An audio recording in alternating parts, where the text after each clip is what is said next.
Okay, we're given a quadratic function in general form and want to know about maximum or minimum value. So first things first, we want to actually determine will it have a maximum or minimum? Well, how we can base that is based on a that'll be out in front of the x squared term.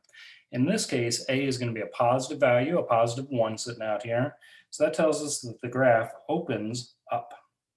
In a very rudimentary sketch here of a parabola, it's going to open up, it's going to take that sort of look on.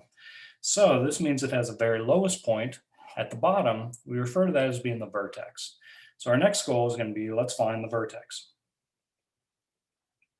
So the vertex is going to occur, sometimes we refer to this as HK, just some letters representing the vertex. H has this nice formula, not too bad to memorize, negative b over 2a. What we're going to do is we're going to pick out a is going to be 1, the value out in front of x squared, the coefficient out here. B is going to be 4. Now, looking at this in general form, you could visualize there's a plus 0 at the end as far as the constant goes, but we don't need that for this formula. So in our case, we can say negative of 4 over 2 times 1. So negative 4 divided by 2 makes negative 2. So we have a negative 2 is our x value for the vertex, and we need a y value to go with this, a k value. So the easiest way to do this is not memorize a new formula, simply plug that x value back into the function. So we can say that's going to be f of negative 2. It's going to be negative 2 quantity squared plus 4 times negative 2. With a little bit of simplifying down here, we get 4 minus 8 is going to be negative 4.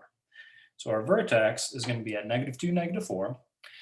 And our very lowest point is going to be referred to as being a minimum, right, based on our graph.